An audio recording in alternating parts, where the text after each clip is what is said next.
Hi guys, magluluto pala ako ngayon ng chicken arroz caldo. Yun yung gagamitin ko. May bigas ako, asin, luya, sibuyas, bawang, din manok. Gagamit din pala ako magic sarap. Depende sa inyo kung anong gusto nyo pagpalasa. Isang itlog, sibuyas dahon, hindi mantika. Maglalagay na pala ako ng mantika sa kaserola. Pagkatapos pala naglagay ako ng mantika, inilagay ko na rin yung luya. Yan, haluin ko lang muna. Hindi, susunod ko na yung bawang. Pagkatapos pala nilagay kong bawang, haluin ko lang muna. Yan, pag medyo okay na yung bawang, bali isusunod ko na yung sibuyas din. And then, hahaluin ko lang din yung sibuyas hanggang medyo maluto lang. Pagkatapos pala yan, isusunod ko na yung chicken or yung manok. Pagkatapos pala na nilagay natin yung chicken or manok, bali hahaluin ko lang muna siya. Pag medyo okay na siya, maglalagay na pala din ako ng asin dyan. Ay para naman magkaroon ng lasa yung manok. Pagkatapos pala nilagyan natin ng asin, bali yan, haluin ko lang muna siya. Pagkatapos pala yan, tatakpan ko muna siya para naman maging mabango yung manok natin. And then, yan, haluin ko lang muna din.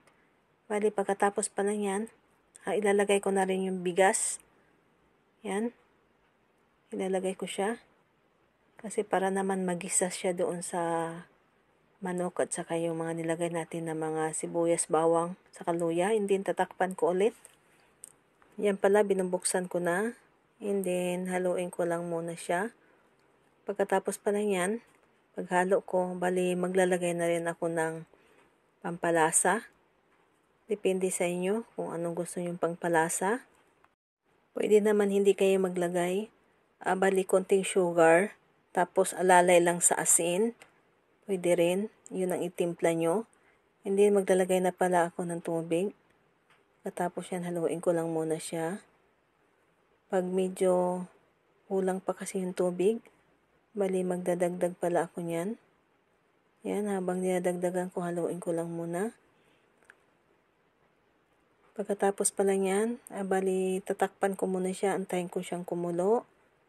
Pagkatapos sa kabila naman, yan, nilalaga ko na yung itlog. Kasi ilalagay ko yan sa ibabaw mamaya. And then, kumulo na yung arroz caldo natin. Yan, haluin ko lang muna siya.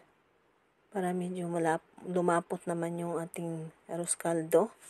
Pwede kayong gumamit ng bali malagkit na bigas. Mas maganda rin yung gamitin. Kalahating malagkit, kalahating bigas.